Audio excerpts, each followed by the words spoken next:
Olá, pessoal, muito boa noite, sejam bem-vindos a mais um episódio do Gineco Talk. Que bom estar com vocês, nosso último episódio de 2022, com temas muito especiais, ainda continuando com toda a parte de fertilização, reprodução humana, para vocês entenderem um pouquinho mais.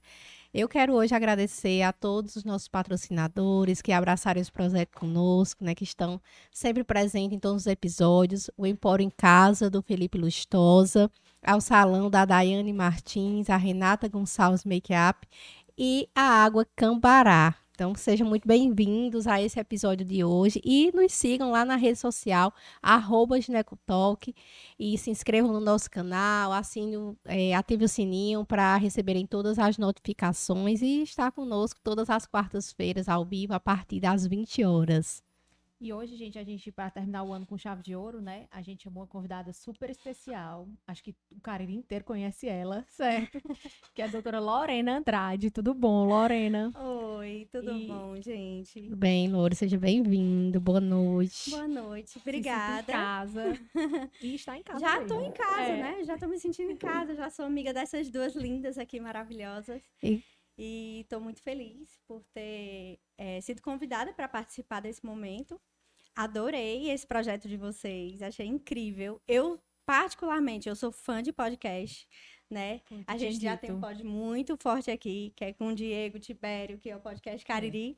E agora a Ginecotalk veio aqui para agregar ainda mais a região.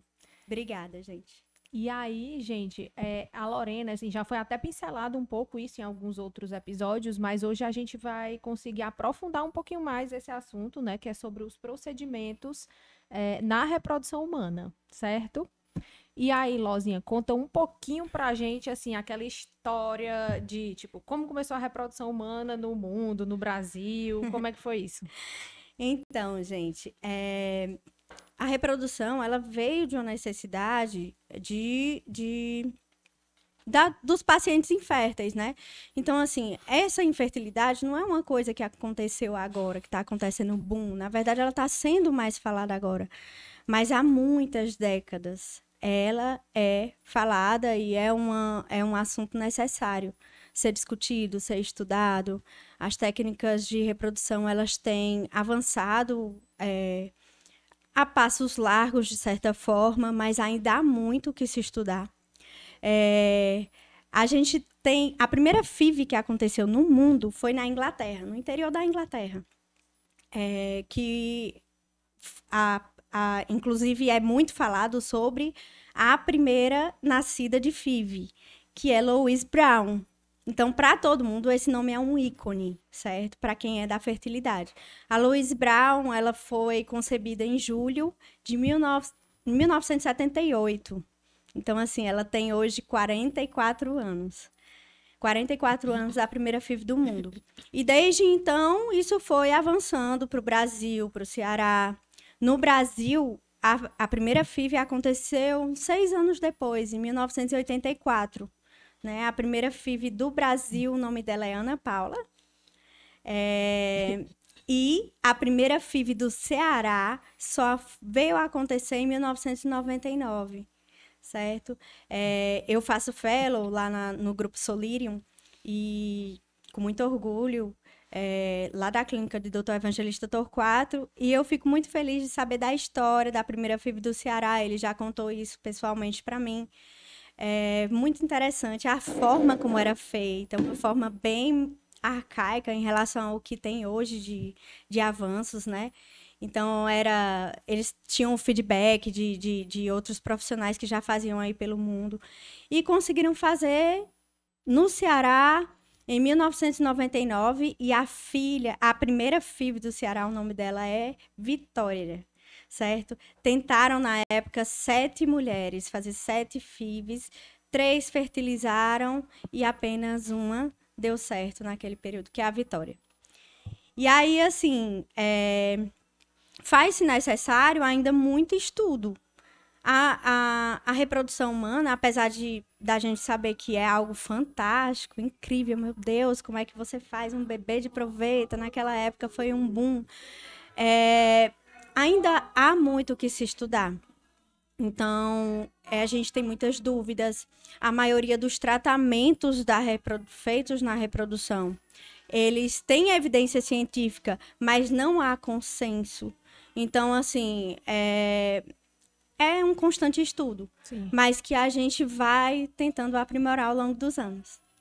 E a gente fica muito feliz, né, de saber que existem pessoas como vocês que estão estudando para trazer oportunidades para quem não consegue engravidar de forma natural. E eu tive muitas oportunidades de acompanhar, de fazer partos de pacientes que já fizeram FIV, né, e que tiveram sucesso na gestação. Cada uma com a sua história, com a sua particularidade, umas porque não conseguiram, outras porque já tinham feito o procedimento de laqueadura e não iam conseguir de forma natural, mas que conseguiram fazer por fertilização, e isso deixa a gente muito feliz de trazer essa oportunidade para as mulheres. E em relação aos procedimentos, Lorena, quais são os procedimentos que fazem parte, né, do conjunto que vocês trabalham? Os procedimentos de reprodução humana, a gente divide em procedimentos de baixa complexidade e de alta complexidade. Os de baixa complexidade é a inseminação intrauterina, né, que todo mundo conhece como inseminação artificial, que já foi algo muito importante na medicina, e também o coito programado. Na alta complexidade, a gente tem a FIV e, mais recentemente, a ICSI, que eu vou falar um pouquinho sobre cada um. Então, a inseminação intrauterina, ela é você injeta o sêmen diretamente no útero, através de um catéter, né? Primeiro, esse sêmen ele passa por um preparo, e aí você injeta esse sêmen. É indicado em pacientes que não tenham problemas tubários, porque se a paciente tiver uma obstrução tubária, não dá para fazer isso. Para quem não sabe, o óvulo ele é fertilizado na tuba uterina. Então, para haver esse encontro entre o óvulo e o espermatozoide, as tubas têm que estar pérvias. Por isso que é muito importante na investigação, que já foi falado, se eu não me engano, foi para o Marcela, né?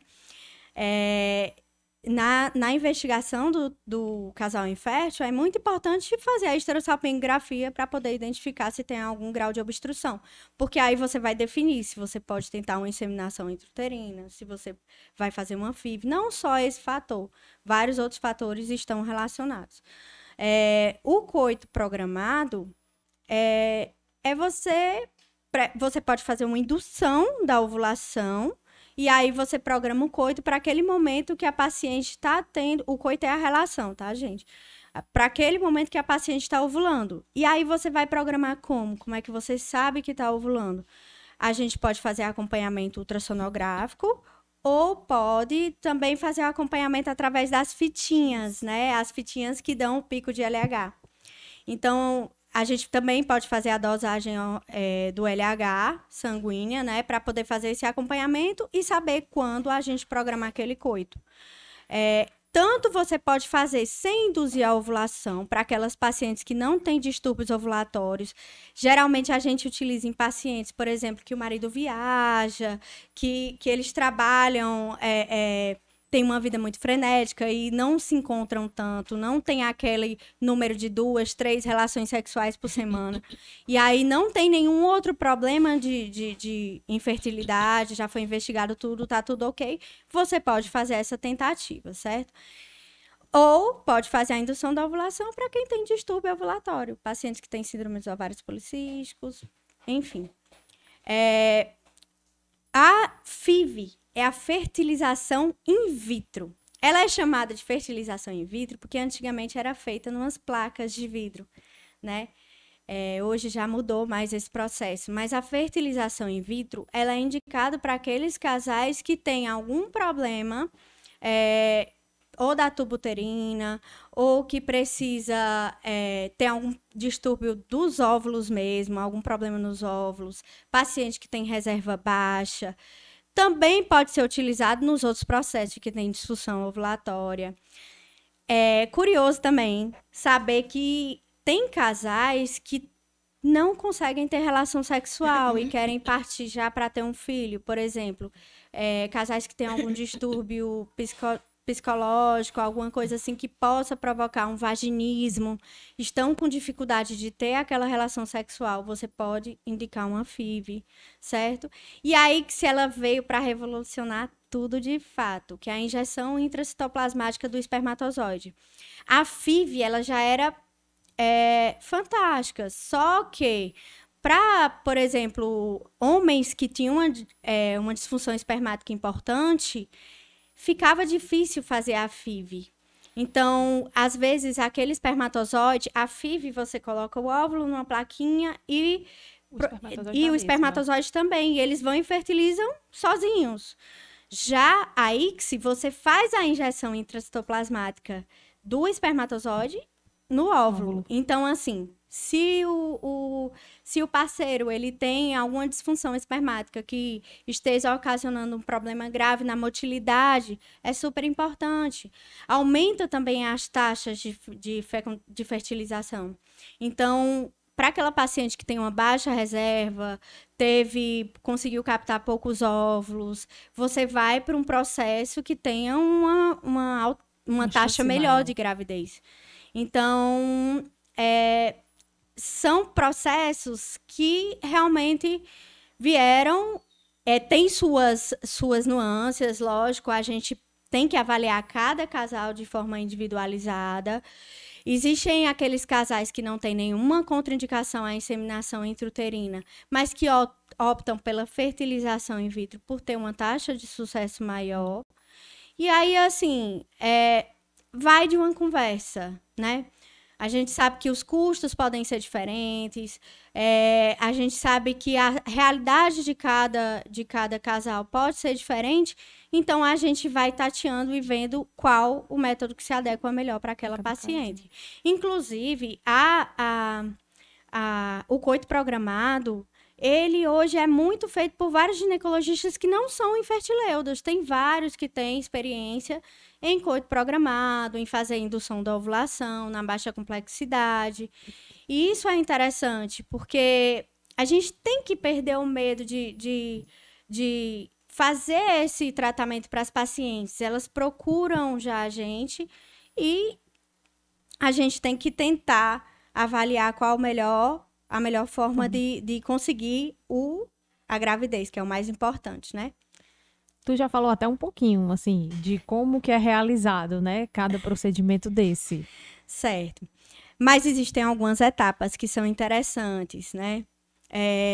Na inseminação intrauterina, por exemplo, o sêmen do parceiro, ele é passado por alguns processos antes de fazer a inseminação. Então, assim, a gente estava até um pouco antes de começar o podcast, Natália estava conversando comigo sobre... Mas o pessoal fala sobre aquela questão da inseminação caseira e tal. Gente, isso existe, a gente sabe que existe, não adianta fugir dessa realidade. Mas não é o certo, não é o correto, não tem respaldo pelo Conselho Federal de Medicina.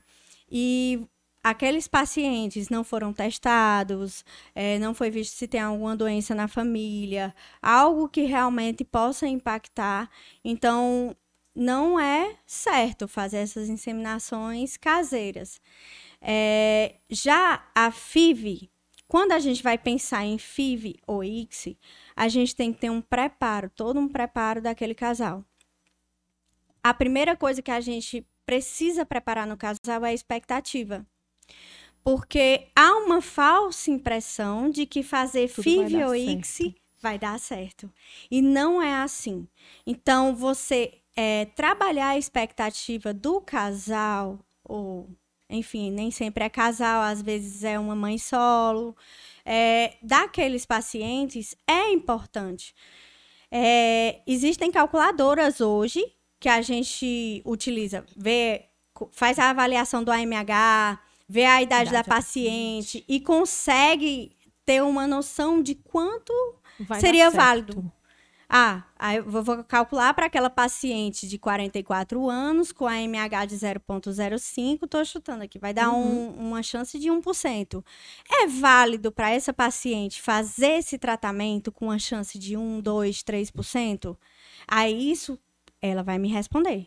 Mas eu tenho que explicar e tentar trabalhar a expectativa em relação ao tratamento, né? Então, a primeira coisa é essa. Depois que a gente decide, vai fazer FIV, ou vai fazer ICSI, enfim, vamos passar todos os exames para a gente avaliar se está tudo bem com o casal, se tem alguma questão que possa prejudicar, né? Por exemplo, se tem endometriose, se tem adenomiose, se tem um mioma que possa estar dificultando quando você fizer a transferência. Se tem pólipo, enfim, você vai avaliar tudo isso da paciente, né? E deixar a expectativa de tratamento da transferência para depois. Mas isso tem que ser pontuado antes, né? Depois, tá tudo certo, foi visto. Dá para usar o óvulo da paciente? É óvulo doado? Dá para usar o espermatozoide do parceiro? É espermatozoide doado? Chegou a esse consenso, a próxima etapa é a indução, certo? Então, a gente começa uma indução na paciente, se ela for com o óvulo dela, né? A gente começa a indução na paciente, que consta em vários medicamentos que vão melhorar a qualidade e a quantidade dos óvulos. A gente, na via natural, o que é que acontece? A gente tem um padrão monofolicular, que é o quê? A gente ovula por um só folículo no mês. O que é que a gente quer numa FIV, numa ICSI? A gente quer muitos folículos. Então, para a gente conseguir isso, a gente faz uma indução com medicamentos que consigam fazer isso. Gonadotrofinas, né, que é o FSH e o LH, que são os hormônios responsáveis pela estimulação do ovariana. E também a gente pode fazer outros medicamentos para a qualidade oocytária. Também, quando passa essa fase de indução... Sim, outra coisa que eu esqueci de falar no início. Antes mesmo de iniciar a indução, a gente inicia um processo de melhora também da qualidade oocytária através de dieta, atividade física, uso de antioxidante, uso de vitaminas, suplementos. Então, isso pode parecer besteira, mas isso faz uma diferença enorme. Então, chegam algumas pacientes, aquela paciente de SOP clássica, né? Eu tô acima do peso e tudo. Vai fazer diferença? Não já vou captar meu óvulo, não vou fazer. Mas isso faz uma diferença enorme na qualidade e na possibilidade de fertilizar. E na própria gravidez. E na própria gravidez, óbvio. A gente tem que pensar que aquela paciente gestante, a gente... ela tá tentando, a gente quer que ela engravide. Exatamente. Né? Por mais que isso possa ser adiado depois que tiver o embrião lá congelado. Mas a próxima etapa, eu já falei da fertilização. Não. Depois, falei da escolha do se é óvulo doado, óvulo... da paciente e o preparo do óvulo, que tu disse. FSH, LH... FSH, LH, pronto. Aí a gente estimulou aquela paciente. Chegou no dia, aí a gente faz uma medicação para evitar que ela ovule antes do procedimento, né? Porque a gente tem que fazer o procedimento antes dela ovular. E aí... mas tem que a gente dá uma medicação para evitar a ovulação e depois tem que dar o gatilho, o trigger, que a gente chama, que são medicamentos que vão dar o pico de LH para a paciente ovular. E aí a gente tem que fazer cronometrado aquela medicação. A gente faz, geralmente 36 horas antes da punção. Fez a medicação, tem que ser bem, né? Porque senão a paciente pode ovular antes da gente captar os óvulos. E aí... fica o procedimento perdido. Sim. E a gente sabe que é um procedimento... Todo esse processo, gente, que eu tô falando de indução da ovulação, para fazer uma indução multifolicular e tudo, não é fácil. A paciente passa a ter muitos sintomas, ela fica com estrogênio alto, ela fica com sensação de edema, ela pode ter dor. Então, realmente não é fácil para a paciente. A maioria das pacientes tem sintomas chatos. Então, a gente tem que ter, sem contar no custo, né? Você está fazendo aquela medicação, as medicações têm um custo altíssimo. E aí você tem que ter o cuidado real e falar isso para paciente, dizer que fazer isso é certinho, muito né? importante, porque às vezes a gente fala, toma o remédio de 8 em 8 horas. A paciente atrasa em meia hora, não tem problema. Mas na reprodução não é assim, não pode atrasar. Tem que ser na hora certa, tem que ser tudo certinho, senão a gente faz a punção, já não adianta mais, certo? Então a paciente vai para a punção. Depois da punção, lá na clínica do Dr. Evangelista, não são todas as clínicas que são assim, mas lá o laboratório já é ao lado do centro cirúrgico. Isso tem uma vantagem enorme, porque vai puncionando, aspirando e mandando para os embriologistas e eles já vão vendo se teve óvulo, se não teve óvulo, certo? Certo. Porque se Já não vão estiver, até orientando vocês já vai também, né? orientando a gente. Isso é muito importante, porque vamos supor, não está tendo nenhum óvulo, opa, teve alguma coisa errada. Pode até parar por ali, às vezes, e dizer, não, talvez essa paciente já tenha ovulado. Então, assim, isso também é um diferencial altíssimo. Porque aí você vai fazendo a contagem e quando terminar o procedimento, você já conversa com a paciente. Ó, nós conseguimos tantos óvulos. E aí não para por aí. Só Por no quê? início, né, do caminho. Não para por aí. Por quê? O que é que acontece? A gente consegue os óvulos, mas a gente tem que saber se esses óvulos são maduros ou não. Não. Então, assim, existe um funil da FIV, que o pessoal chama. Esse termo ficou bem conhecido. O pessoal falando sobre o funil da FIV. Porque o pessoal acha assim, não, eu consegui um óvulo, vou conseguir um espermatozoide e vou fertilizar. Não é bem assim. O funil da FIV é mais ou menos numa proporção, vamos supor. Se eu conseguir numa paciente 10 óvulos numa punção. Desses 10 óvulos, em torno de 7 a 8 são maduros. Então, eu só tenho 7 a 8 para fertilizar, certo? Para fecundar. Desses 7 e 8 que são maduros, quando eu fizer o procedimento, eu vou conseguir uns 3, 4 embriões. É um funil real. Isso é grandão, viu?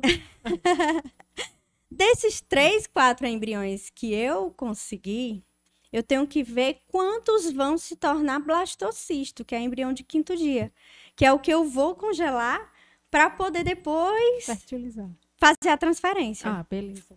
né? Não, isso já fecundou. Certo. 3, 4 embriões. Já Aí- dá para fazer o próximo procedimento, Aí, que é a transferência para o útero. aí eu vou já falar sobre essa questão da transferência. Certo? Aí pronto, 3, 4 embriões eu consegui, aí vou ver quantos vão virar embrião de 5º dia. Vamos supor que eu consiga aí com uns 3 embriões de 5º dia, 2 embriões de 5º dia, certo? E aí eu consegui esses embriões, eu vou congelar ou eu vou fazer uma biópsia, certo? A biópsia embrionária hoje, ela é muito válida, porque ela consegue evidenciar o que é um embrião euploide, o que é um embrião aneuploide, se o embrião ele a gente tem que ter Trissomia. 46 cromossomos, né? XX ou XY. E aí, se tem alguma síndrome genética, alguma Trissomia, né? trissomia, né, do 21, que é muito comum, que já seria 47 cromossomos. Então, assim, poderia avaliar isso. Fazendo a biópsia, a depender da idade da paciente, esse funil pode ser pior ainda, porque aquela paciente, por exemplo, em volta dos 38, 39 anos, cerca de metade dos embriões dela podem ter alguma cromossomopatia, ter alguma aneuploidia, certo? Então, é um funil real. Nessa conversa, a gente conversou de 10 óvulos, né? Foi. Terminamos em 2. E a gente terminou em 1 ou 2 embriões. Não que todo mundo seja assim. Mas é que uma sempre vai média. existir esse funil. Sempre vai Independente da existir esse paciente, funil. né? Por exemplo, a gente às vezes pega uma paciente que, eu consegui 6 óvulos, dos 6 óvulos, os 6 fertilizaram, 6 óvulos maduros, 6 fertilizaram. Isso é, assim, fantástico, mas é a exceção. Pode acontecer. E pode acontecer também da gente pegar 6 óvulos e 6 não fertilizarem. Então, assim, realmente é uma resposta individualizada. Mas a gente conversa para paciente que existe uma noção de que isso possa acontecer, né? Sim. Não é uma regra, mas que é mais ou menos dessa forma. Lores, e nessa possibilidade, teve os óvulos maduros, e aí você pode escolher fazer, eu quero fazer metade FIV e metade X. Pode ou não? Ou faz uma técnica ou faz outra técnica? Não, geralmente faz todos a mesma técnica, mas Entendi. pode escolher. Não tem problema. E pode uma parte fazer naquele momento e outra Pode parte inclusive, congelar. pode inclusive fazer isso, era isso que eu ia dizer. Tem paciente que diz assim, por exemplo, principalmente pacientes que conseguem muitos óvulos, né? Pacientes de SOP geralmente conseguem muitos óvulos. Então, aquelas pacientes que conseguem muitos óvulos, por exemplo, eu consegui 15, 16 óvulos. A paciente, vamos colocar aqui num contexto para vocês entenderem direitinho. A paciente tem 34 anos, 35, enfim. Idadezinha ali, limite. Idade limítrofe. Ela conseguiu 15, 16 óvulos, certo? Conseguiu uma quantidade boa. Aí, o que é que a gente pode dizer? Ela é casada, tem uma união bem estável, mas o que é que acontece? A gente nunca sabe, eu até vi Isabela falando isso sobre a questão do congelamento, a gente nunca sabe se aquele casal vai permanecer junto, né? A gente espera que permaneça, mas a gente sabe que a gente não pode se basear numa expectativa daquele momento. Então, se a paciente consegue muitos óvulos, muitas vezes a gente orienta. Por que que não congela uma parte e outra parte fertiliza?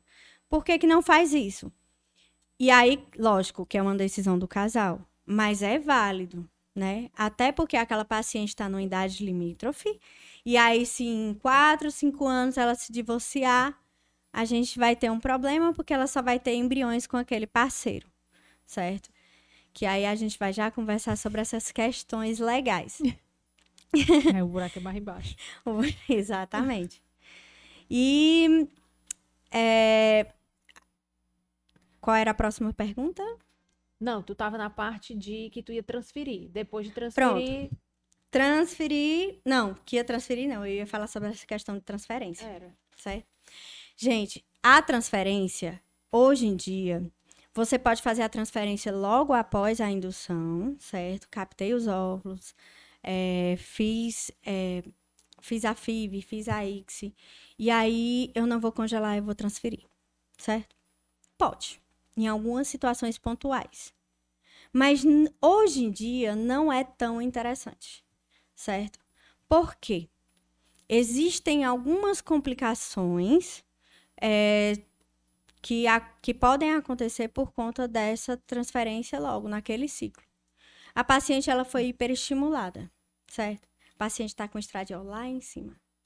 A paciente fez HCG para maturidade dos óvulos. E o HCG, ele é o que está relacionado com a fragilidade endotelial dos vasos, que leva a uma síndrome de hiperestímulo. Então, assim, a síndrome de hiperestímulo era a complicação, na verdade, ainda, a complicação mais temida da gente, da reprodução, que realmente pode trazer complicações sérias para a paciente. Então, o que foi que mudou? Que hoje não se tem mais tanto essa síndrome de hiperestímulo, graças a Deus. Hoje em dia, a gente está mais numa conduta de frisiol. O que é o frisiol? É congelar tudo, certo? Então, aquela paciente acabou de passar por uma indução, ela tá com HCG, já fez HCG, né, para maturidade. Já a gente transferindo, o HCG vai subir mais ainda, que é o hormônio da gravidez. Sim.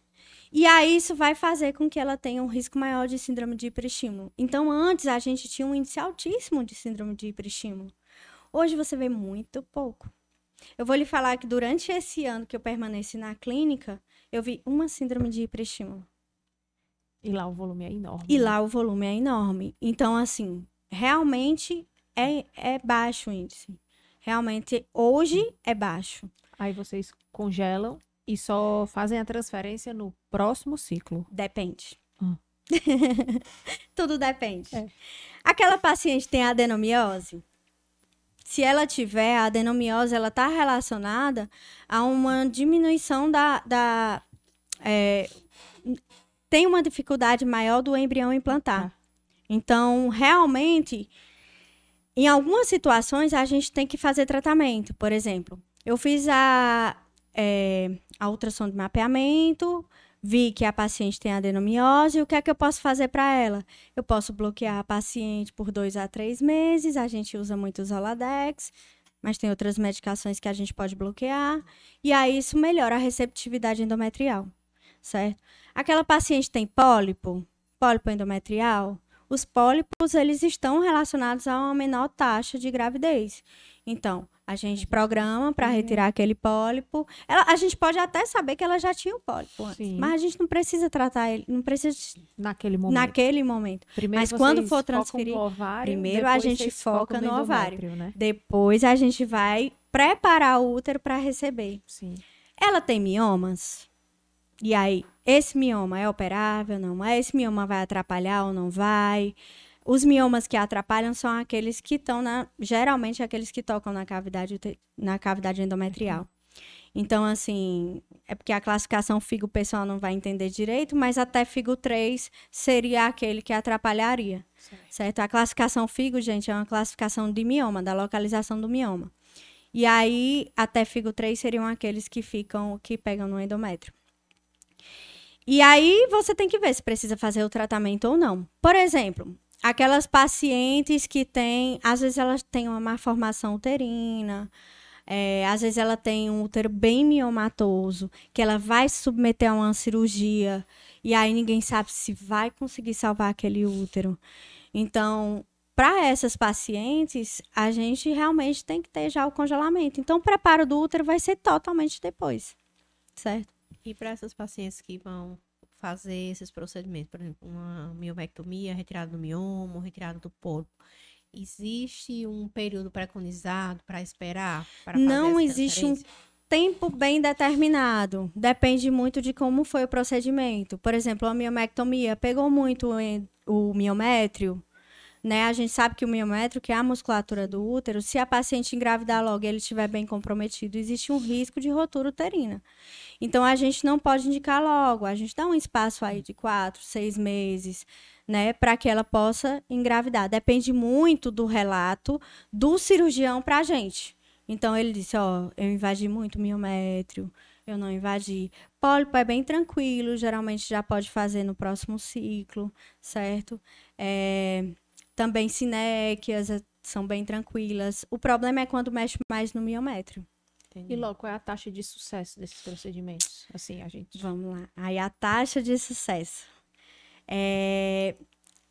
A inseminação intrauterina gira em torno de 15%. Na melhor das hipóteses, né? Não é na melhor das hipóteses. Ela gira em torno de 15%, mas não que seja na melhor das hipóteses. Tem várias nuances. A gente tem que avaliar. Aquela paciente que não tem nenhum problema de infertilidade e tudo, que é jovem. De infertilidade também, né? Que conta muito. O tempo conta bastante. É tanto que pacientes que têm... casais que têm infertilidade de mais de 3 anos, a gente não indica mais inseminação intrauterina. Não é válido. Por que a gente não indica? Porque a gente sabe que ela tem... A via natural dela já é mais falha. Eu não sei... Eu posso até descobrir, mas... Eu não sei exatamente qual é exatamente o momento que falha, né? Eu tenho fatores imunológicos que eu não consigo determinar bem, né? Eu tenho fatores genéticos, aquele óvulo, eu não sei se ele pode ter alguma qualidade ruim. Então, assim, realmente fica difícil da gente poder saber aonde é que tá o problema. Daí vem, assim, a diferença da FIV, da ICSI, da inseminação intrauterina. Avalie essa questão. Na inseminação intrauterina, eu preciso que o espermatozoide ele chegue na tuba uterina, né? Então, eu preciso que ele esteja bem. Eu preciso que aquele óvulo esteja bom. Eu preciso que ele se fertilize, a tuba esteja pérvia. Então, eu preciso de vários fatores. Eu preciso que o endométrio esteja ok, a receptividade endometrial seja ok. Então, eu tenho menor taxa de sucesso porque eu dependo mais da via natural. Sim. Certo? O coito programado, aí é que eu dependo mesmo. Mas ele gira em torno de 15% a taxa de sucesso. Certo. É mais ou menos a mesma coisa da inseminação intrauterina. A FIV e a ICSI giram em torno de 70%. 70% a 80% na ICSI, em torno de 80% se eu tiver um embrião euploide. certo? Certo. Os estudos variam, tem taxa de 60%, 70%, 80%, né? Mas na FIV, eu consigo chegar até o encontro do óvulo com o espermatozoide, né? E aí eles fertilizam só. E na ICSI, eu não preciso nem disso. Eu já injetei, então usa menos a via natural. Aí eu vou precisar de quê? Que aquele embrião tenha uma boa qualidade, que as maiores taxas de insucesso decorrem por conta da qualidade do embrião, certo? Então, se ele é euploide ou não, é muito importante. A taxa de sucesso de 70% a 80%, eu estou falando de embriões euploides, porque se não for embrião euploide, eu tenho uma taxa bem menor. Então, eu vou avaliar essa taxa de sucesso, lógico, a depender de cada paciente. Vou conversar com ela sobre isso, mas sempre dizer e afirmar, não é 100%. E isso que eu estou falando é quando eu já tenho um embrião. Essas taxas de sucesso é quando já tenho um embrião. Eu não posso falar de taxa de sucesso para paciente sem ter um embrião, porque eu não sei se eu vou conseguir o embrião dela. Sim. Então, a paciente vai começar uma FIV, aí ela vai dizer assim, doutora, qual minha chance de ter meu bebê? Aí eu vou dizer, não, depende. Agora, eu posso fazer aquela calculadora, ver mais ou menos quantos %, né? A taxa de uma FIV dá certo, de um X dá certo, mas a taxa de sucesso real, eu vou lhe dizer se eu tiver o seu embrião, né? Eu vou poder afirmar isso se eu tiver o embrião. Então, é justamente aquela primeira etapa que eu disse. A gente tem que trabalhar com a paciente expectativas de sucesso do tratamento, porque é uma ferida grande a infertilidade. E essas pacientes sofrem muito, elas já estão sofrendo, elas já chegam para a gente sofridas. E aí, quando chegam para a gente já sofridas e a gente vai... E elas já chegam numa expectativa muito grande, isso pode causar mais sofrimento ainda. Mas, óbvio que tudo vai ser conversado, tudo vai ser explicado, e aí a gente tenta chegar a um consenso do que seja melhor para aquela paciente. A ovodoação é ainda um tabu muito grande, porque, assim, na infertilidade, muitas pacientes chegam com baixa reserva para a gente. A maioria é baixa reserva, né? Você tem um AMH lá embaixo, você tem uma contagem de folículos centrais lá embaixo. São pacientes acima de 40 anos, que a gente sabe que já naturalmente ela já tem uma baixa reserva. E aí, essas pacientes, quando chegam para a gente faz a primeira avaliação, coloca na calculadora e já tem um impacto grande, que pode realmente já deixar a paciente um pouco... E aí a gente conversa, fala sobre as outras possibilidades, sobre a ovodoação. A paciente não aceita muito bem de primeira.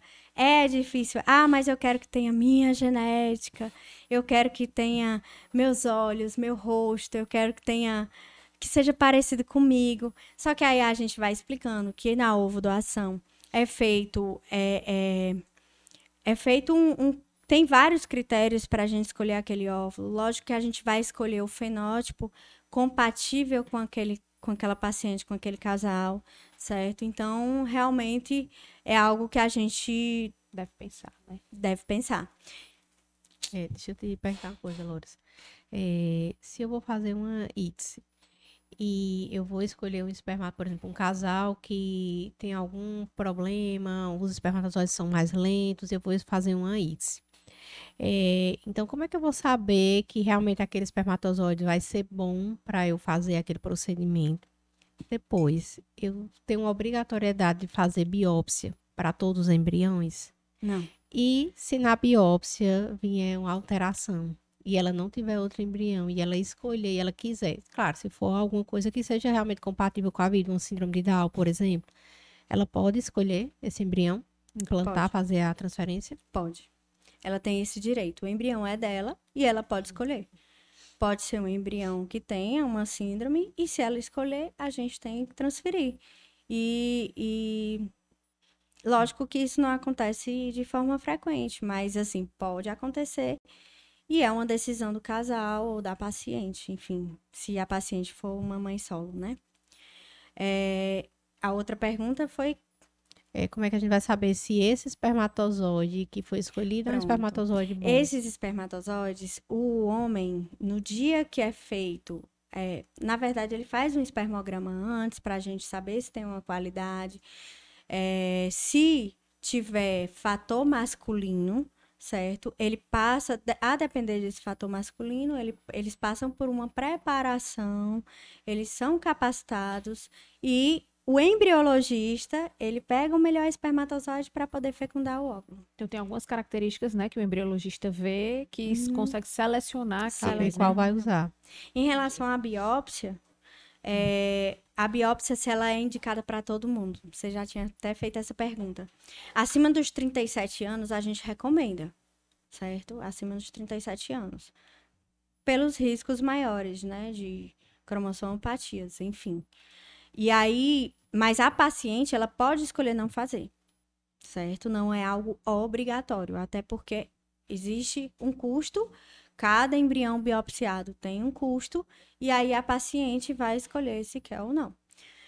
É válido fazer muito, principalmente na hora da gente fazer a transferência, certo? Porque a gente sabe que um embrião euploide tem uma taxa maior. E principalmente para a gente escolher naquela paciente se eu vou transferir 1 ou 2 embriões, certo? Já ia fazer essa pergunta. E quantos embriões podem ser transferidos? E também acho que essa questão de sexo, né? Se você pode escolher, se não pode escolher. Pronto. O Conselho Federal de Medicina, ele colocou um limite de até 2 embriões para a gente transferir até os 37 anos. Depois disso, pode transferir 3. Mas por que essa diferença? Depois dos 37 anos, a gente pode ter uma diminuição da receptividade endometrial e pode haver mais falha, certo? Já antes dos 37 anos, eu posso transferir 2 embriões. Mas aí eu fico pensando, tem pacientes que chegam e dizem assim, eu quero gêmeos, eu quero resolver logo minha prole numa gravidez só.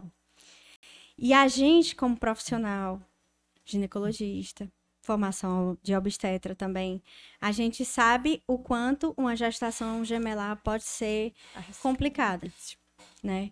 Então, a gestação gemelar é outra complicação da reprodução que a gente quer evitar, certo?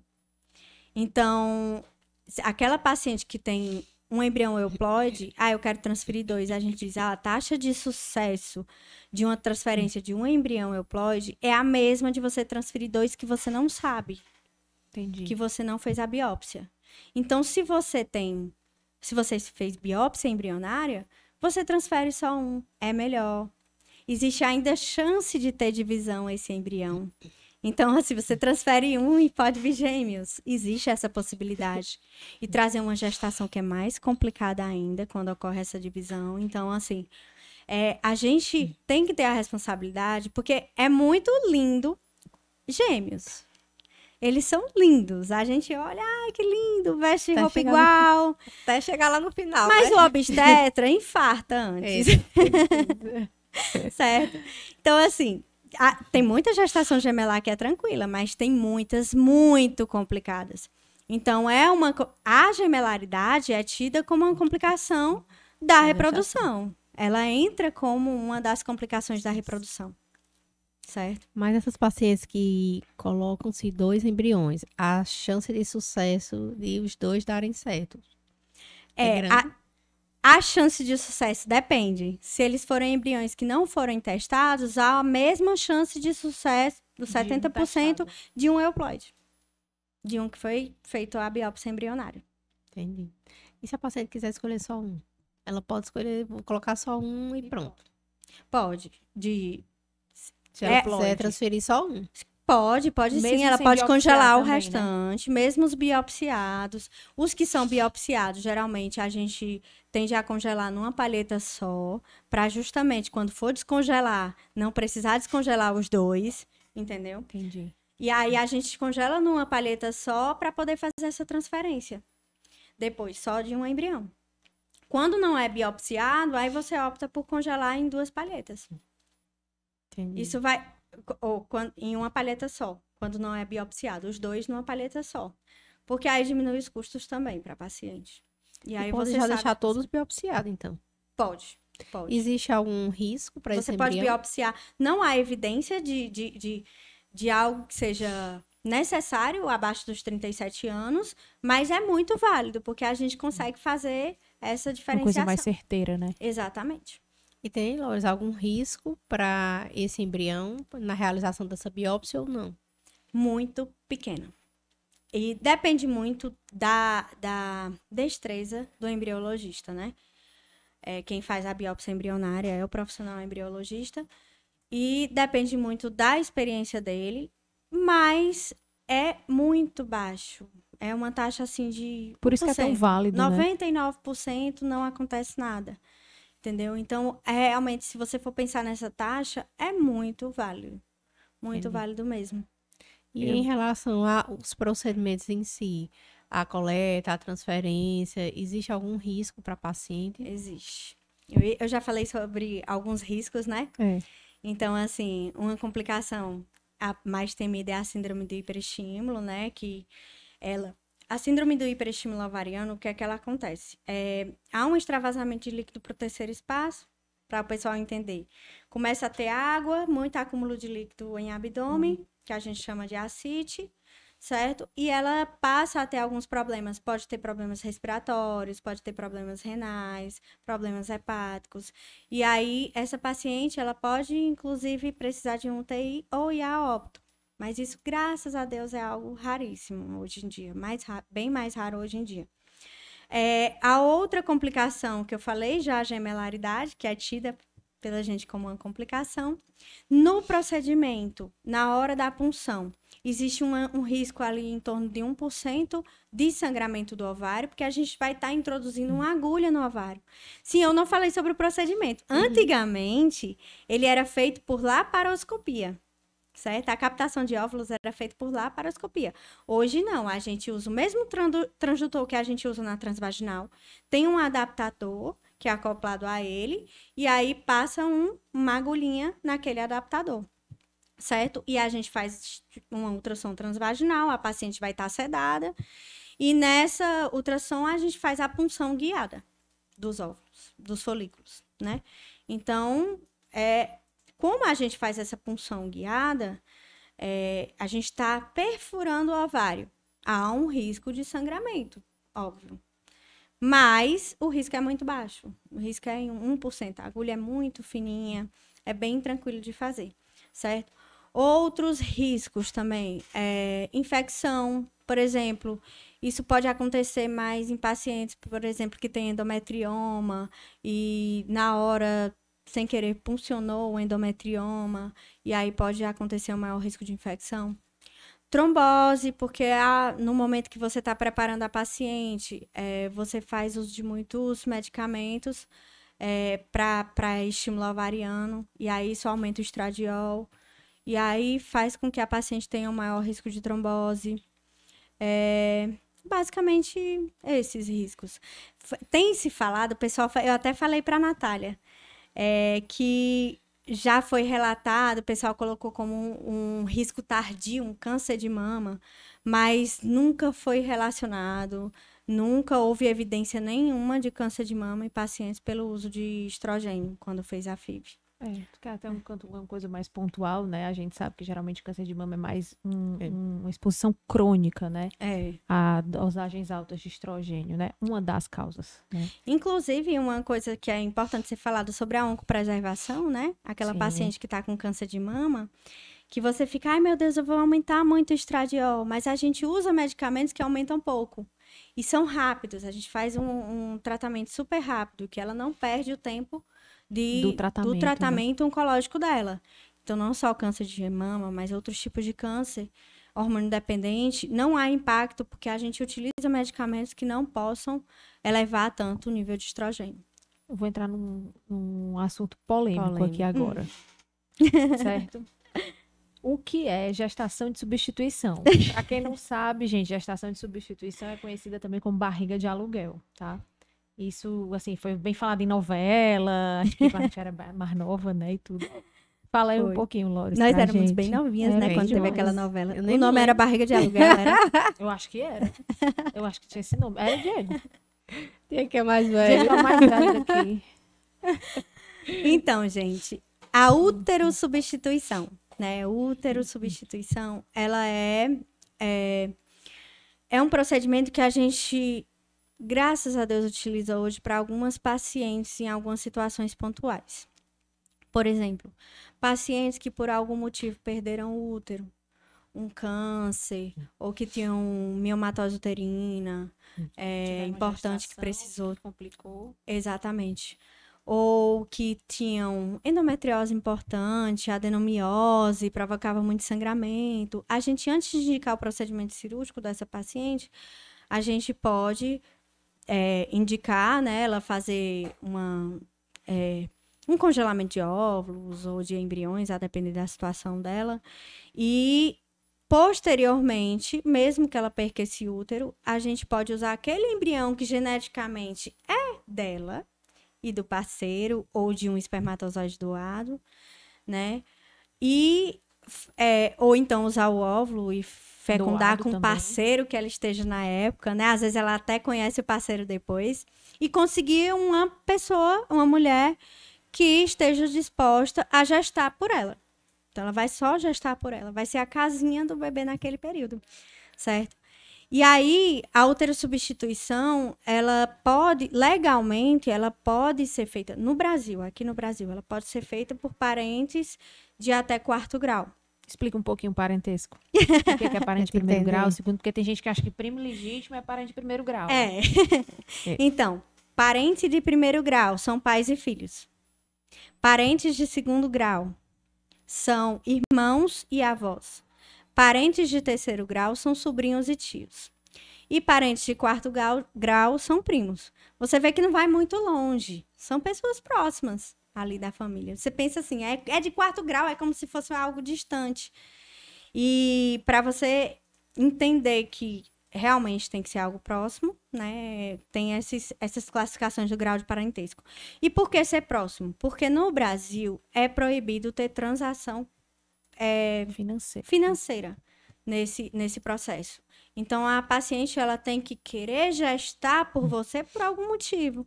Porque ela tem empatia por você, porque ela é da sua família, porque ela te ama, porque ela quer te ver feliz, porque ela quer gestar o sobrinho dela, porque pode ser a irmã dela, porque ela quer gestar o primo dela, enfim.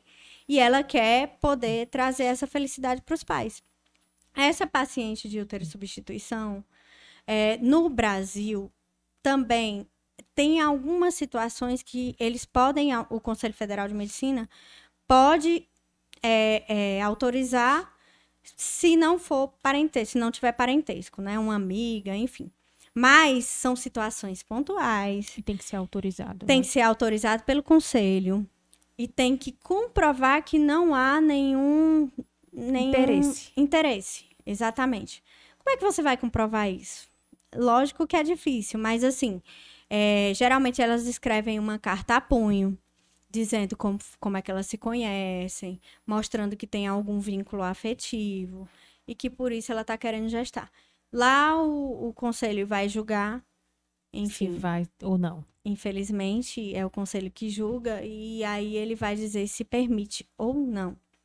Essa paciente também, assim, por exemplo, tem que ter o cuidado para entender como é que é feito. Por exemplo, eu perdi meu útero por algum motivo, eu já tenho meus embriões congelados, certo?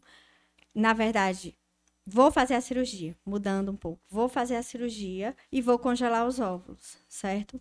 Aí, congelei os óvulos. Não tenho parceiro, certo? Aí eu posso receber uma doação, eu quero congelar já embrião ao invés de óvulo. Não tenho parceiro. Posso ir atrás de um banco de espermatozoide. Esse banco de espermatozoide, eu não vou saber quem é o doador. No banco de óvulo, do mesmo jeito. Se eu for usar, eu não vou saber quem é o doador. Ah, mas eu quero saber se um parente, ele pode ou não doar. Pode, contanto que não haja consanguinidade. Certo? Sim. Então, por exemplo, eu não posso usar meu óvulo e pedir para o meu irmão doar o espermatozoide dele. Não posso fazer isso. Então, tem que ter esses critérios. Outra coisa, a da útero-substituição. se eu for usar um óvulo doado, aí tem gente que diz assim, uso dela, não já vai ser a outra substituição? Não, Não pode, pode. óbvio que não pode, O certo? filho vai ser dela, né? Não pode de forma porque pode trazer aquela questão do vínculo afetivo. Então, assim, realmente tem que ser O um útero, óvulo doado. aquela pessoa vai doar simplesmente o útero naquele momento para ser utilizado. E isso tem todo um trâmite legal. Todos os envolvidos, os pais, a paciente que vai gestar, eles têm que passar por uma avaliação clínica para saber se tem realmente saúde mental, se tem saúde física, se tá tudo ok. Vão assinar dizendo que estão cientes que o embrião é daquele casal, certo? Então, assim, legalmente, aquela paciente que gestou não e que tem assinou direito nenhum tudo, sobre o bebê, né? não tem direito nenhum sobre o bebê. E isso é totalmente esclarecido e não há como quebrar isso na lei, certo? Então, Então, se no final ela se apegou à barriga, então, infelizmente, por isso que tem que ter acompanhamento psicológico, tem que fazer uma avaliação dessa mulher antes. Essa mulher já é uma mulher que geralmente já tem ou uma prole definida ou tem pelo menos um filho, certo? Se ela for casada, tem que ter autorização do parceiro também, para que ela possa gestar. Não pode ter transação financeira, mas o casal ele vai custear todo o tratamento, incluindo os exames, o tratamento a transferência, o pré-natal, o parto, tudo. Isso, lógico que eles vão custear, mas o restante não pode. Certo? É bem interessante, né? Outra substituição. E ela veio para revolucionar muito, gente. Tem paciente, por exemplo, que não perde o útero, mas ela não consegue gestar de forma alguma.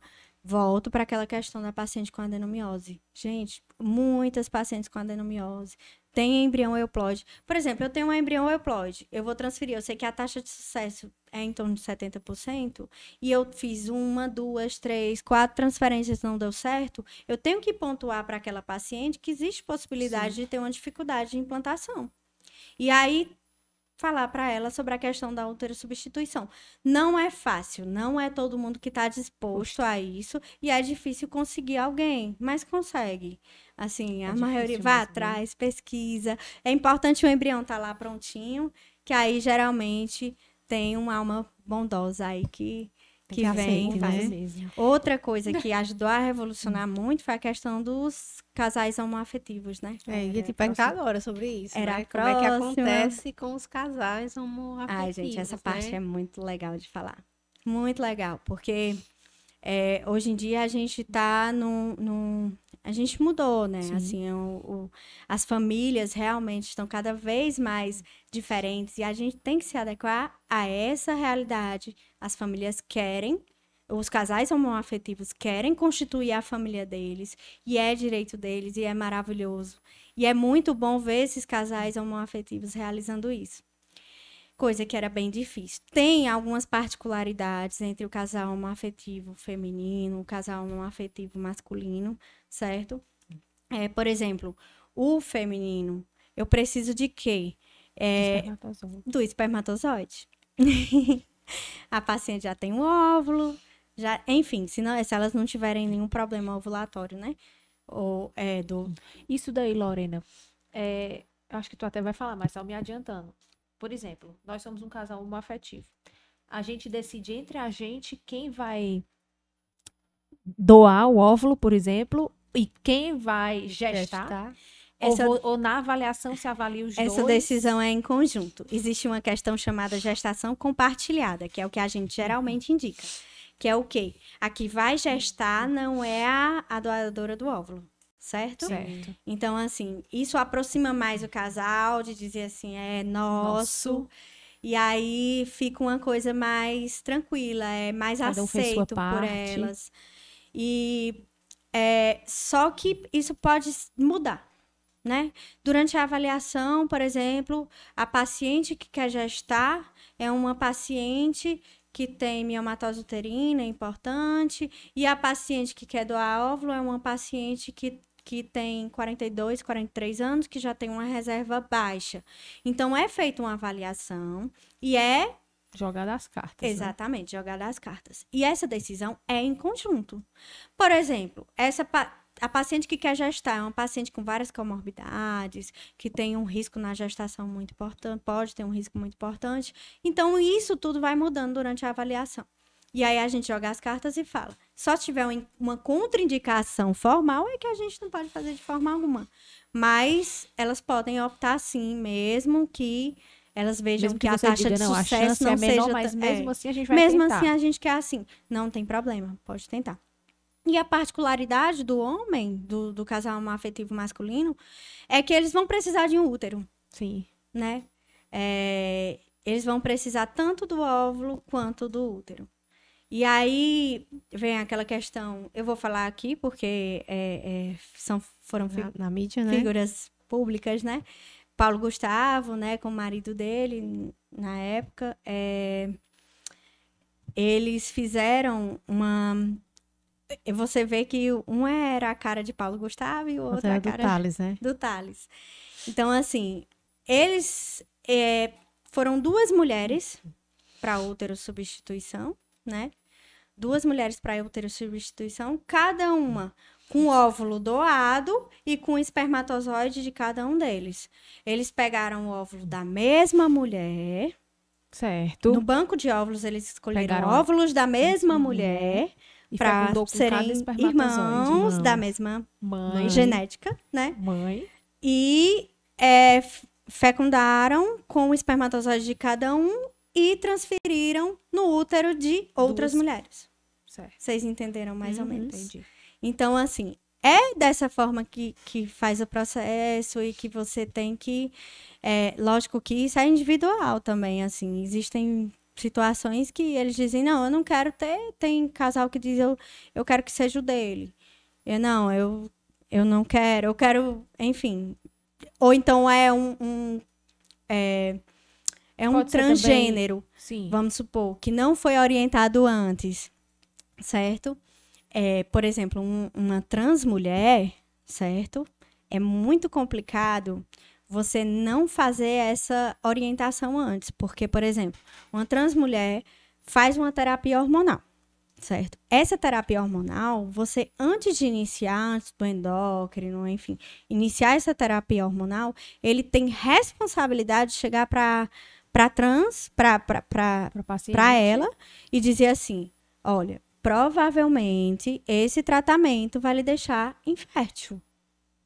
E pode ser irreversível, certo? Principalmente a transmulher, que realmente tem um impacto muito grande nos espermatozoides, certo? Então, tem que ter essa cautela, esse cuidado quando for vendo como você vai fazer. Então, realmente, a autossubstituição, voltando para ela, é fantástica em alguns tratamentos. Realmente possibilitou algumas pacientes que tinham doenças uterinas ou câncer que precisavam realmente fazer uma histerectomia e a viabilizar a possibilidade de ser mãe com um filho geneticamente seu. Certo? E nesse casal, por exemplo, masculino, né? Homoafetivo masculino. Se ele decidir ter um filho só com espermatozoide de um deles. Pela lei, no final das contas, o filho dos dois. É filho dos dois. Entendi. É filho dos dois. Tipo, porventura, num divórcio, todas as leis é como se ele fosse assumiu dos dois. todas os as dois. leis, exatamente. Eles decidiram fazer o processo junto, eles assinaram tudo juntos, fizeram tudo juntos. Sim. Certo? E o homem, ele pode também congelar os espermatozoides? Pode sim. Pode sim. Ele pode congelar espermatozoides quando ele, por exemplo, vai fazer algum tratamento e aí pode ter alguma dificuldade no futuro e aí ele vai e congela sem problema. Os gametas pode congelar. Mais tranquilo. Né? Mais tranquilo. Agora, assim, tem uma ressalva. Questão legal. Vamos supor, aquela questão. A mãe, o casal decidiu congelar o embrião. Certo? Anos depois, eles se divorciaram. Esse embrião, A mulher, às vezes, anos depois, ela vai ter 40 e poucos anos. Veio uma pergunta. Aí quer transferir o único embrião que ela tem. A reserva dela tá lá embaixo e ela tem uma possibilidade muito baixa de conseguir um embrião com um novo tratamento. E aí ela quer transferir aquele embrião. Legalmente, ela pode? Não. E nem, Ela só pode... e nem o pai, naquele momento, se ele tiver uma nova esposa e essa Não. esposa não tenha Não, uma possibilidade de gestação pela e querer nova- transferir para essa nova Não esposa. pode. Também não. Pela nova resolução do conselho, o que é que acontece? Antes mesmo de congelar o embrião, o casal, é um dos trâmites que tem agora, o casal ele tem que decidir o que vai fazer com os embriões caso não... caso um deles morra, caso Separa, né? eles se divorciem, certo? Isso Inclusive, aí já é feito nos primeiros, tipo assim, antes antes de congelar. Certo. É feita essa orientação e eles têm que decidir antes mesmo de congelar, certo? E aí eles decidem, mais ou menos, o que é que vai ser. Lógico que isso tudo pode mudar, mas eles decidem, assinam e tudo. Mas se eles se divorciarem e quiser transferir, não pode. Se um não permitir, se o outro não permitir. Tem que ter a Certo. permissão do... Uma coisa interessante da ovo-doação e dos bancos de espermatozoide, dos bancos de óvulo, que é interessante saber, é que quando eu entrei nessa parte da reprodução, eu via tanta história, a gente se sensibiliza tanto que a gente fica, meu Deus, eu queria dar meu óvulo para ela. E aí, assim, realmente são muitas histórias que deixam a gente mais sensível. E eu mesma fiquei pensando, eu quero fazer doação de óvulos. E aí, será que eu posso? Hoje, os bancos de óvulos, eles só aceitam doação de mulheres até 37 anos, certo? E doação de homens para o banco de sêmen até 45 anos, certo? As mulheres, a gente sabe que o homem realmente não está muito relacionado à questão da cromossomopatia, a idade e tudo, tanto quanto a mulher, né? Então, realmente, eu não poderia mais doar. Então, tem essas questões também. Mais algumas dúvidas? Assim, para mim, Eu tu tem acho mais alguma que coisa? Foi bem esclarecedor, viu, Foi. Lorena? Bem esclarecedor mesmo. Sim, ainda falta mais do sexo. Sim, se verdade. pode, que tu não Verdade. respondeu. Do sexo. Pode escolher o sexo. Como é que funciona? Gente, não pode escolher sexo, certo? Hoje, antigamente, já não poderia, mas assim, vinha no resultado da biópsia o sexo. Hoje em dia, os laboratórios nem enviam mais o sexo do embrião quando faz a biópsia. Só tem como saber quando faz a biópsia, né? Mas hoje em dia, eles nem veem no resultado da biópsia, não. Em algumas situações, pode escolher o sexo, né? Que são doenças ligadas ao sexo. Que podem, por exemplo, doenças ligadas ao X, que geralmente a gente sabe que vai ter uma distrofia de Duchenne, que a gente sabe que é uma doença com prognóstico muito ruim. Reserva. E aí, realmente é complicado quando você é portador dessa doença. Então, os homens geralmente têm essa doença, é ligada ao X, geralmente os homens têm, da família, tem uma chance aí de 50% de ter, e aí o casal ele pode escolher seu embrião do sexo feminino, mas aí tem que fazer a biópsia, tem que ser conversado tudo isso antes, Tem que ter pontuado, uma né? comprovação dos diagnósticos, né? Porque antes mesmo de fazer os exames, alguns... Já é falado. né? Já é falado sobre isso, eu sou portadora e tal, e tudo. Na mulher, geralmente, ela é só portadora, e aí ela não desenvolve a doença. Já no homem, não. Ele só desenvolve tem o a X. doença. Se ele receber o X defeituoso dela, vai... ter. Por isso que a gente diz, 50% tem chance de ter a doença. Entendi. Certo? Porque ele pode receber o X defeituoso ou não. Entendi. E é isso. Hoje foi realmente bem intenso, né? E que bom que a gente conseguiu esclarecer tantas dúvidas. Eu acho que principalmente essas relacionadas aos casais homoafetivos, que ainda é uma dor de muitos casais. Eu acho que foi, assim, bem esclarecedor. E a gente só tem que te agradecer, Laura, por ter topado participar desse momento Ai, com a gente. gente, eu que agradeço. Fico muito feliz. Acho que realmente esse tema. Sou fã desse tema. Entrei na reprodução esse ano, né? Há pouco tempo. Mas minha cunhada Isabela, que esteve aqui semana passada, assistam o pod dela. Ela é fantástica. E ela mostra um amor muito grande por essa área. Tu também. E aí, eu entrei nessa área meio que de forma despretensiosa. Vou ver se eu gosto. Mas, gente, é fantástico, é encantador. Você tem que ter uma empatia muito grande, porque lida com muitas dores. E você tem que ter muito carinho, você tem que ter muito cuidado. Você tem que estudar muito, entender muito para tentar dar o melhor, porque a gente ainda não dispõe de um tratamento tão eficaz assim. Então, a gente tem que ir lidando com algumas situações. A maioria dos procedimentos que a gente faz, eu vou fazer isso para melhorar endométrio, vou fazer aquilo para ver janela. Tem testes para avaliar a janela de implantação, para saber o melhor momento de implantação. Mas nada ainda tem evidência científica, mas ainda não é consenso. Então, muitas vezes, a gente tem que colocar as cartas na mesa, como foi falado, e dizer para a paciente, olha, hoje tem evidência de que isso pode ajudar, mas não é consenso. Pode não, a gente ainda não sabe. E a gente abre as cartas e ela, com o parceiro, vão escolher se realmente querem fazer aquele tratamento. Melhor caminho, né? É o melhor caminho. Pois Lô, fala um pouquinho, assim, só da clínica que tu trabalha, deixa teu contato, rede social. Fala das tuas redes sociais, como é que o pessoal vai te encontrar, né, para ver o teu conteúdo também. Pronto. A clínica é a Clínica Vitálida. A gente está desde 2020 aí atuando. A gente fica no Pátio Cariri. É o mesmo prédio de vocês, né, meninas? Tudo junto. A gente faz tudo junto, a gente tá sempre junto.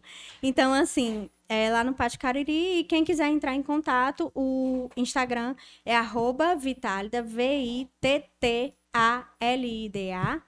ou no contato 99331.000. E aí, sintam-se acolhidas, sintam-se à vontade. Vamos lá tomar uns cafés de vez em quando. Tomar cafezinho é ótimo. Entre uma paciente e outra. Então, todo mundo que acompanha a gente, siga a doutora Lorena lá na rede social dela. E eu costumo dizer, né, Lourdes, que Lourdes conhece a gente por dentro e por fora, né? Porque, literalmente, porque eu acho que ela operou quase todas as obstetras aqui do Cariri, né? Por isso que ela é tão querida por todos nós. Ai, meu Deus. Só não operou quem não nasceu aqui no Juazeiro, né? No Crato, Barbalha, mas ela conhece todas nós por dentro e por fora. A Isabela operou lá, né? Isabela operou lá. Mas ela tá dizendo que o próximo tem que ser comigo. Meu Deus. Responsabilidade. Ela ainda não tá reconhecida na lista de Lorena. Conhece só por fora, por dentro ainda não. Por dentro ainda não, né? E gente, é isso, né? Sigam a doutora Lorena, ela é uma pessoa muito especial. Vejam o conteúdo dela, tá? Dela, da Isabela, da Clínica Vitálida. É realmente muito importante para nós trazê-las para cá, para mostrar um pouquinho desse conteúdo para vocês, né? De forma esclarecedora, simples, para que vocês entendam mais sobre isso, pensem sobre essas situações. E é isso. Hoje nós vamos encerrar o nosso podcast, nosso último do ano. E nós queremos agradecer a todos os nossos patrocinadores, ao Empório em Casa, do Felipe Lustosa, que nos acompanhou em todos os episódios, a Daiane Martins, do Salão de Beleza, a Renata Gonçalves, Make Up, a Água Cambará, que sempre nos traz água, gelo, álcool gel. E desejar um ano novo maravilhoso para todos vocês e nos acompanhem nos nossos projetos agora em 2023. Sigam o nosso canal, nos acompanhem ao vivo todas as quartas-feiras, a partir das 20 horas, lá no @Ginecotalk. E é isso, gente. Um bom 2023, de muita paz, amor. E continue acompanhando, porque o Ginecotalk tá só começando. Vai vir com muita novidade em 2023. Se Deus quiser. Se Deus quiser. Tchau, gente.